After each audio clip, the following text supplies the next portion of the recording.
আসসালামু আলাইকুম। এই ঈদে ঝটপট মেহমানদারিতে বা সকালবেলা নাস্তার টেবিলে এমন একটি ডেজার্ট থাকলে আর কিছুই লাগবে না। এই ডেজার্টটি বানানো যেমন সহজ, খেতেও অনেক মজার। তো চলুন কীভাবে এই ডেজার্টটি তৈরি করেছি সেই রেসিপিটি দেখে নিই। এই ডেজার্টটি তৈরি করার জন্য প্রথমে চুলার পরে একটি কড়াই দিয়ে পরিমাণ মতো পানি দিয়ে দিয়েছি। পানিটা গরম হয়ে গেলে এখানে হাফ কাপ সাবুদানা দিয়ে দিলাম, দিয়ে খুব ভালো করে মিশিয়ে নিচ্ছি।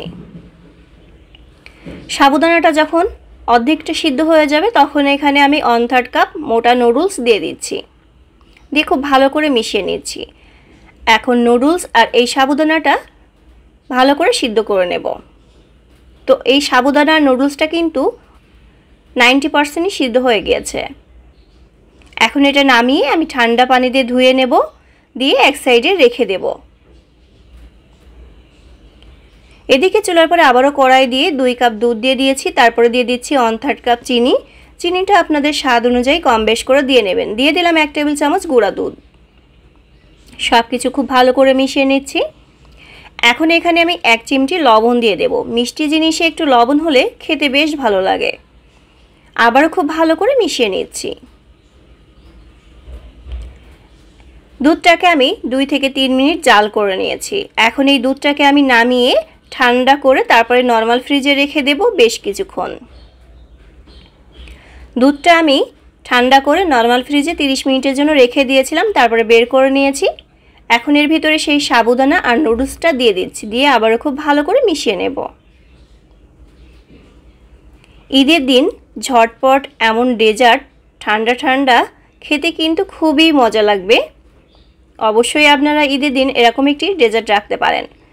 এখন এখানে আমি 2টা আম কিউব করে কেটে নিয়েছি, সেই আমগুলো এখানে দিয়ে দিলাম। আপনারা চাইলে এখানে আরও অন্যান্য ফলও কিন্তু অ্যাড করতে পারবেন। দিয়ে দিলাম একটা আপেল কুচি। সব কিছু খুব ভালো করে মিশিয়ে নিচ্ছি। এখন এদিকে আমি 2টা আম ব্লেন্ড করে নিয়েছি। এখন এটা এক সাইডে রেখে দিচ্ছি। এখন আমি গ্লাসে পরিবেশন করে আপনাদেরকে দেখিয়ে দিচ্ছি। প্রথমে আমের পিউরিগুলা গ্লাসে দিয়ে দেব, তাহলে দেখতে সুন্দর লাগবে, খেতেও কিন্তু অনেক মজার হবে। এখন সেই নুডলস, সাবুদানা আর আম, তারপরে আপেলগুলা এর ভিতরে দিয়ে আবারও একটু উপর দিয়ে আমের পিউরি দিয়ে দিচ্ছি, তারপরে আবারও সাবুদানা দিয়ে দিচ্ছি। তো এইভাবে আমি সব গ্লাসগুলা সাজিয়ে নেব। তো সব গ্লাসগুলা সাজিয়ে নিয়ে উপর দিয়ে আবারও একটু আমের কিউব দিয়ে দিচ্ছি।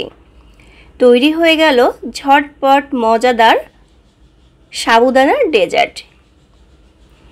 দেখতেই পাচ্ছেন কতটা সুন্দর হয়েছে। অবশ্যই আপনারা এই ঈদে একবার হলেও ট্রাই করে দেখবেন। আজকের মতো বিদায় নিচ্ছি। আল্লাহ হাফেজ।